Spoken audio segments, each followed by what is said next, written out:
वट सावित्री व्रत कल पूजन विधि महत्व व कथा। ऐसे करें वट सावित्री व्रत और पूजन।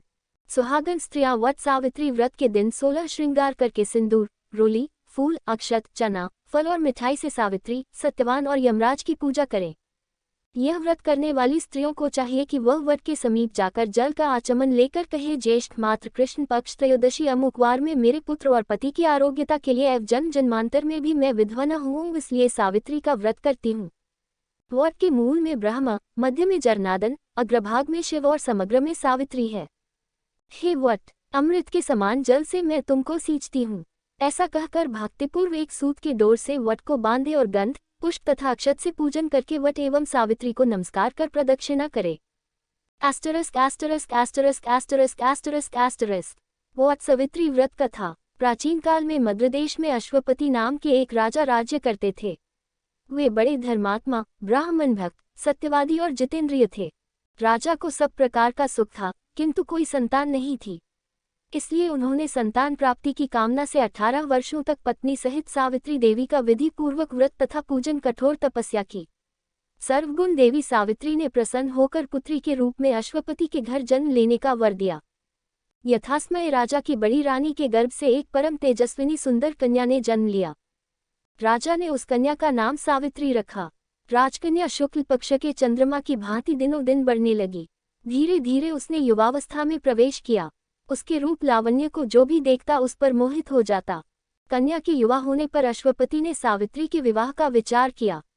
राजा के विशेष प्रयास करने पर भी सावित्री के योग्य कोई वर नहीं मिला।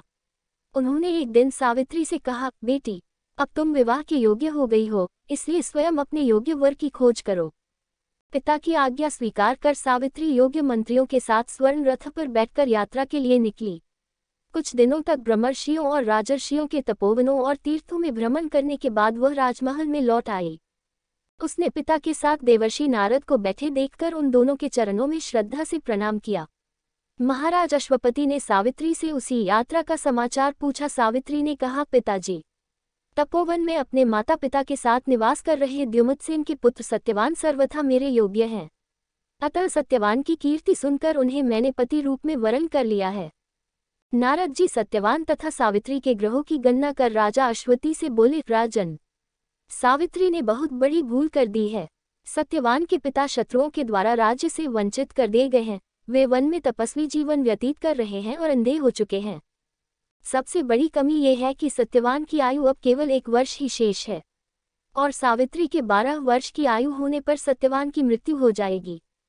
नारद जी की बात सुनकर राजा अश्वपति व्यग्र हो गए। उन्होंने सावित्री से कहा, बेटी, अब तुम फिर से यात्रा करो और किसी दूसरे योग्य वर का वरण करो।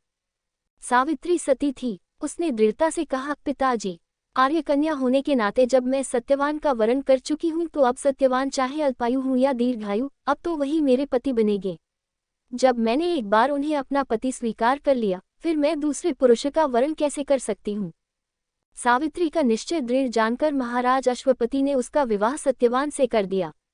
सावित्री ने नारद जी से सत्यवान की मृत्यु का समय ज्ञात कर लिया तथा अपने श्वशुर परिवार के साथ जंगल में रहने लगी।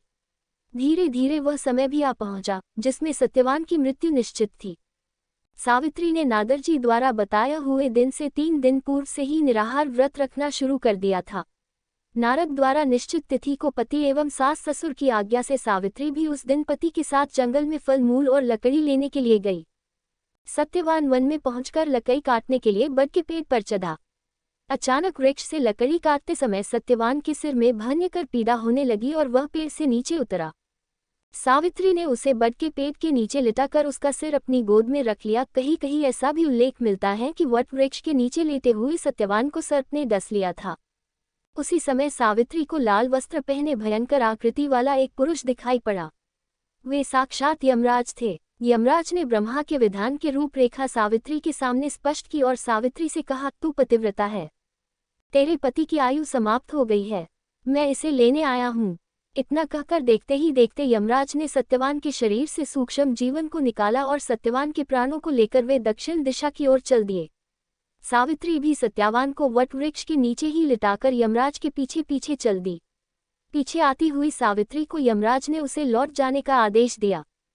इस पर वह बोली, महाराज, जहाँ पति वही पत्नी, यही धर्म है, यही मर्यादा है। सावित्री की बुद्धिमत्तापूर्ण और धर्मयुक्त बातें सुनकर यमराज का हृदय पिघल गया।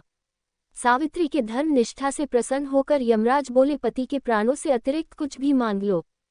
सावित्री ने यमराज से सास ससुर के आंखों ज्योति और दीर्घायु मांगी। यमराज तथास्तु कहकर आगे बढ़ गए। सावित्री भी यमराज का पीछा करते हुए रही।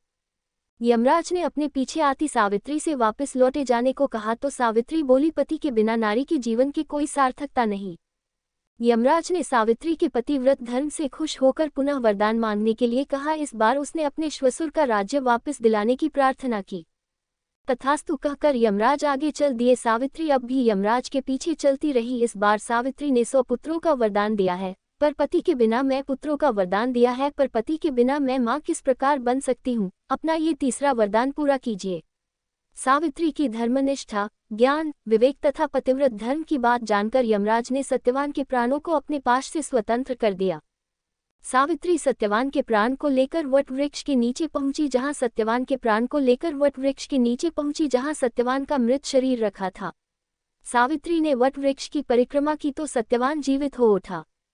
प्रसन्नचित सावित्री अपने सास ससुर के पास पहुंची तो उन्हें नेत्र ज्योति प्राप्त हो गई। इसके बाद उनका खोया हुआ राज्य भी उन्हें मिल गया। आगे चलकर सावित्री 100 पुत्रों की माता बनी। इस प्रकार सावित्री ने सतीत्व के बल पर न केवल अपने पति को मृत्यु के मुख से छीन लिया, बल्कि पतिव्रत धर्म से प्रसन्न कर यमराज से सावित्री ने अपने सास ससुर की आंखें अच्छी होने के साथ राज्य प्राप्त का वर, पिता को पुत्र प्राप्ति का वर और स्वयं के लिए पुत्रवती होने के आशीर्वाद भी ले लिया। तथा इस प्रकार चारों दिशाएं सावित्री के पतिव्रत धर्म के पालन की कीर्ति से गूंज उठी।